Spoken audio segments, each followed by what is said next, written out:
In 72 countries throughout the world, all of the industrialized countries, no exceptions, boys are behind girls in school. And boys are behind girls in terms of mental health. So for example, when boys and girls, before masculinity surfaces, boys and girls commit suicide at exactly the same rate. Between the ages of 20 and 26, it is 6 times as great for boys, suicide is, versus girls. And so this is just the surface examples that something is troubling boys. One of the reasons we're here in Iowa is because this is the presidential primaries. We're going to be seeking candidates out and meet them early enough in the game that we can have access to talking to them and vetting them to find out who we want to invite to come to a conference in July.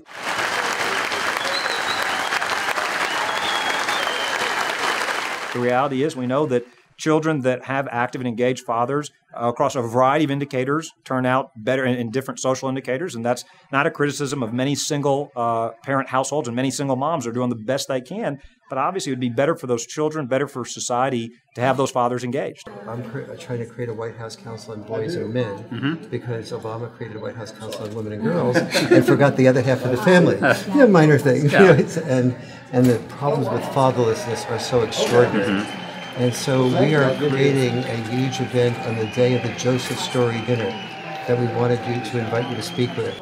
A majority of children who are going to be raised in families where at one point in time they're not going to be a father in the home. The previous candidate mentioned that Hillary Clinton as trying to divide genders on gender basis. There's a White House Council on Women and Girls, and there's now a proposal for a White House Council on Boys and Men. Would you support that kind of proposal? You know, I think what Hillary Clinton wants to do is talk about the war on women. She wants to suggest that conservative values are bad for women, and it's just simply untrue. It's a lie. Can you talk a little bit about the role of fatherlessness and how the deteriorating family is really hurting this country? Well, overall, it's something we talked about nearly a half century ago, and unfortunately hasn't changed a whole lot since. You mean the Moynihan Report? Yeah, exactly. It's one of those when we need to have. George Will and I just talked about this. He wrote a great column about a month ago on this. He came in for our World Orphan Fund, an organization we have to help orphans around the world, but it's just as true here in America as it is elsewhere. We've seen statistically that if you have an intact family, doesn't mean there aren't exceptions to that, but we know intact families are not only better overall spiritually, there's a certain benefit to that, but we see it in the data in terms of graduation rates, in terms of success rates in the economy. It's just something that we need to do over and over again, find ways to strengthen the family. Whether you think fathers are really a crucial issue in terms of bringing the family back together? Look, there's no doubt that fathers play a unique role in the household, and one of the reasons we see so many challenges in our country right now is the breakdown of the two-parent household. Would you be ready to do something about that, to change the policies to be more father-friendly? Sure, I'd be happy to look at those policies and see. We certainly shouldn't be discriminating against fathers or making it harder for fathers who want to play a loving and nurturing and positive role in their children's lives. These are serious issues that have profound consequences to society as a whole, not just to boys, not just to girls, but the impact on our economy, the impact on our schools, the impact on crime. It's sad, but with your help, we can do it.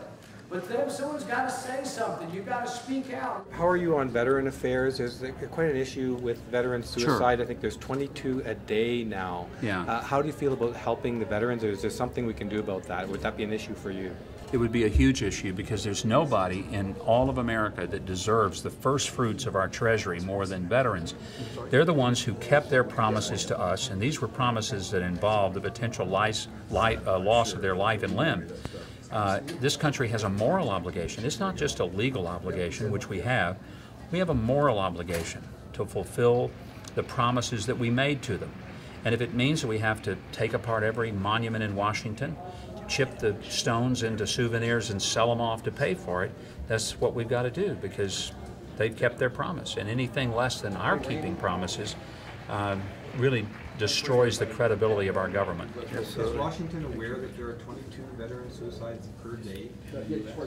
I would like to think that they are aware, but I don't know that they have acted on their awareness. And the lack of attention that we give, and the fact that many veterans with PTS are made to wait for long periods of time is an embarrassment to the country. Absolutely. Did you make this an issue in your administration? Absolutely.